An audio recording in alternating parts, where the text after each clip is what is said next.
Oh, Lionheart. Oh my God, I was so proud of him. Oh, this was one of Lionheart's great moments. And Lionheart is one of these guys where his greatest victories have come in defeat. Lionheart would be the champion of the world and have a win over Jon Jones that you could all go and complain about all you wanted if he would have said one word.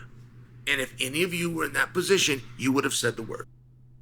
Without even knowing the backstory, if I told you you could have a win over Jon Jones, you could have all the money and accolades that come with it, you could have a guaranteed another 7-figure plus payday in a main event spot, and you would get to be world champion, but you have to do one thing.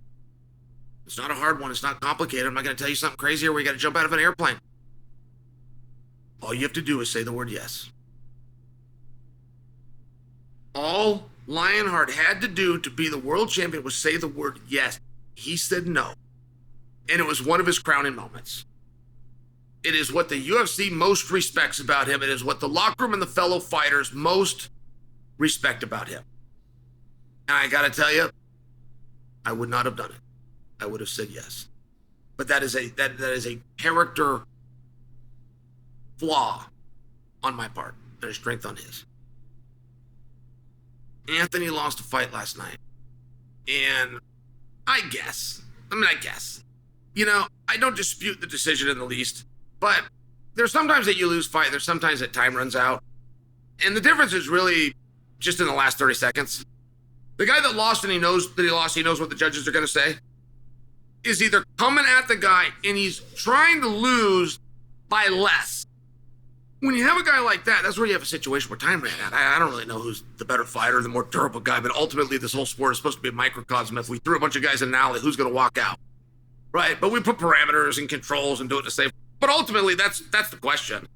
That's why the sport works. That's why people can understand it. And I only tell you that as that sure as hell was not decided last night. But time ran out. That's not the crowning moment. Fine, whatever. Tough spot for Anthony, though, by the way. I mean, let me digress into that just for a second. Alex Pierre doesn't call anybody out. He didn't call out Yuri. He didn't call out Jon Jones. He calls out Lionheart. I don't know what it's about. Neither is Lionheart. Pierce called him out every which way, including a grappling match. And when this card fell apart, there was massive opportunity that Anthony was going to fight for the world championship, which, by the way, it is a pretty good matchup for Anthony. You go ahead and flame me and tell me who you think's going to win. It's a pretty good matchup for Anthony. And instead of that, and while that was a real thing, even if it's for a cup of coffee, he ends up with a middleweight who was never on the radar. And just your approach, your excitement, the emotion that goes into it just got flipped. Lionheart didn't buckle a bit, went out there and competed. Okay, great. I haven't got to the moment yet. So how are you going to handle the defeat? How are you going to handle something like that when you have a lifelong pursuit that you are still on of a world championship and you just got knocked off course? No, don't make believe. So he shows up to the press conference and he talks about how nobody else would do what he did. How none of the other light heavyweights, all the matches that were offered in the short notice and the scramble and the shuffle, and it wouldn't come together. And it did for Roman. And by the way, it did for Anthony. Most guys in Anthony's spot would also say, no, man, I was looking at a world championship. What are you talking about? Going down the card. What are you talking about? And he called them all out. He even said that. He said, man, you all got put on display right here. And it was just one of these moments where I just sat back and I put my feet up and crossed them. And I just thought, God damn, I am so proud of you right now. It was excellent. There's only a few fights in history where I forget the result. Like, this would be real hardcore fans to have to know this one, but Matt Lindland fought Rampage Jackson. And first off, Matt won that fight. Second, he looked great. He went up in weight class. Like, there was lots of things against him. He was a sizable underdog, about 2.5 to 1. He even moved to 3 to 1 at one point. And Matt performed so well that at the after party, I kept thinking he won. Oh, no, wait a minute. No, we lost that fight. I was in his corner for that, Oh, wait, we lost that fight. And I keep getting like that with Anthony. Like, oh, wait a minute. No, wait. Roman won that fight. It doesn't feel like it.